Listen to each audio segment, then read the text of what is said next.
Eto guys, real talk tayo ha. Kapag ka yung iba dyan na bumibili sa mga vendor, tumawad na, humiling na, ng pasobra, eto ang tiyak. Pag sinuklian kayo at kulang yung naisukli sa inyo, minsan nagagalit pa nga, kulang yung sukli. Kulang yung sukli. At minsan yung iba pa nga, minumura pa nga yung nagtitinda dahil kulang yung sinukli. Pero eto naman, pagka sumobra yung sukli, diretso yan sa bulsa nyo, di ba? Bahala ka sa buhay mo. Ginusto mo yan eh. Ngayon, pag diniretso mo yan sa bulsa mo, kunyari, wala lang, hindi naman ibinabalik yung sobrang sukli. Kawawa naman si vendor, di ba?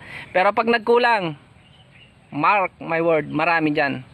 Hindi po binibigay ang sukling sobra. Oh, diba? no! Tama po ba ako?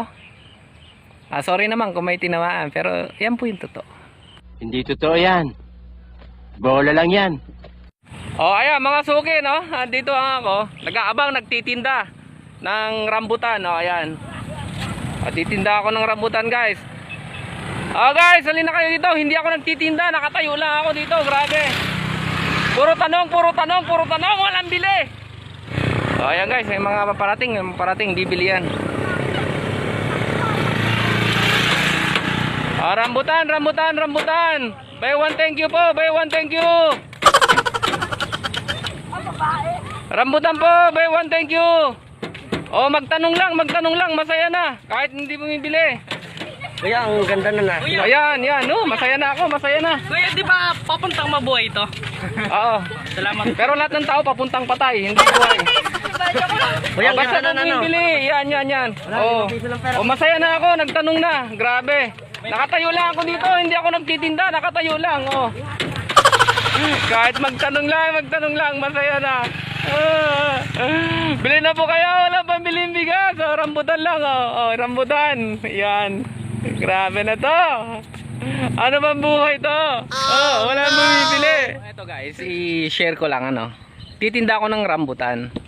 So ganito pala ang sistema ng pagtitinda. Tingnan nyo lang kung tama, kung tama o mali ako o nag-overreact lang ako. Ano ka nasisira, ulo? Si customer daw guys, bibili. Sabi ko 60 pesos ang kilo. Ayan, 60 pesos. Ngayon, tumawad siya ng 50. Sige, sabi ko, pagbigyan kita, 50. So, tabla na tayo doon guys, tabla. Pinagbigyan ko yan ng 50. Tapos, etong si customer, sabi niya, matamis ba yan? Adi sabi ko, oo, matamis yan. Sige nga, subukan mo. Kumuha siya ng isa. Tumikim. Sabi niya, matamis nga. Okay, 1 kilo, sabi niya. Bili siya ng 1 kilo. Binigyan ko siya ng 1 kilo. Ngayon, di ba yata siya nakakontento? Galing ha? Hindi pa siya nakakontento guys. Kumuha pa siya ng ila. Tumikim pa siya ulit ng isa.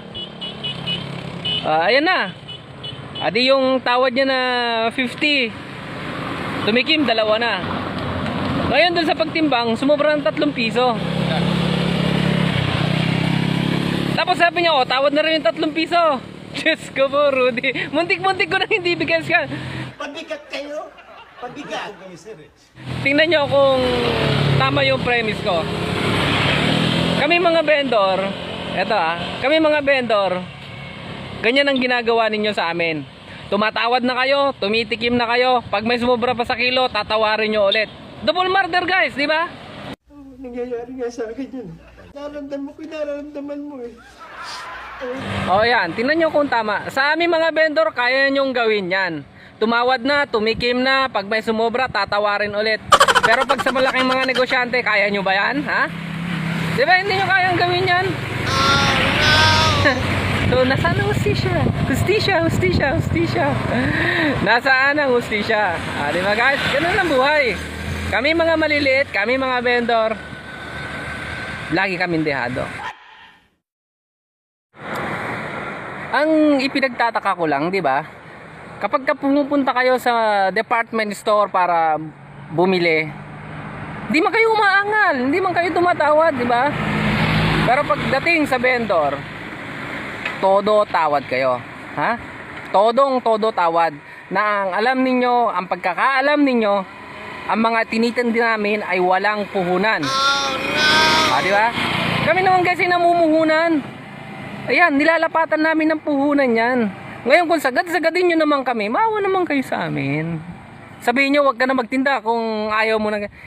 Yung sinasabi ko lang, yung sistema natin, pagka maliit na magtitinda, na vendor, ang bibilhan ninyo, sagad-sagadin nyo sa tawad, di ba? Sagad-sagadin nyo sa tawad. Pero pag pumunta kayo sa mga malalaking negosyante, minsan kayong sukli, hindi nyo na rin hinihingi, di ba? Galit ako? Hindi ako galit. Pero sa totoo lang, minsan nga nagbibigay pa kayo ng tip, di ba?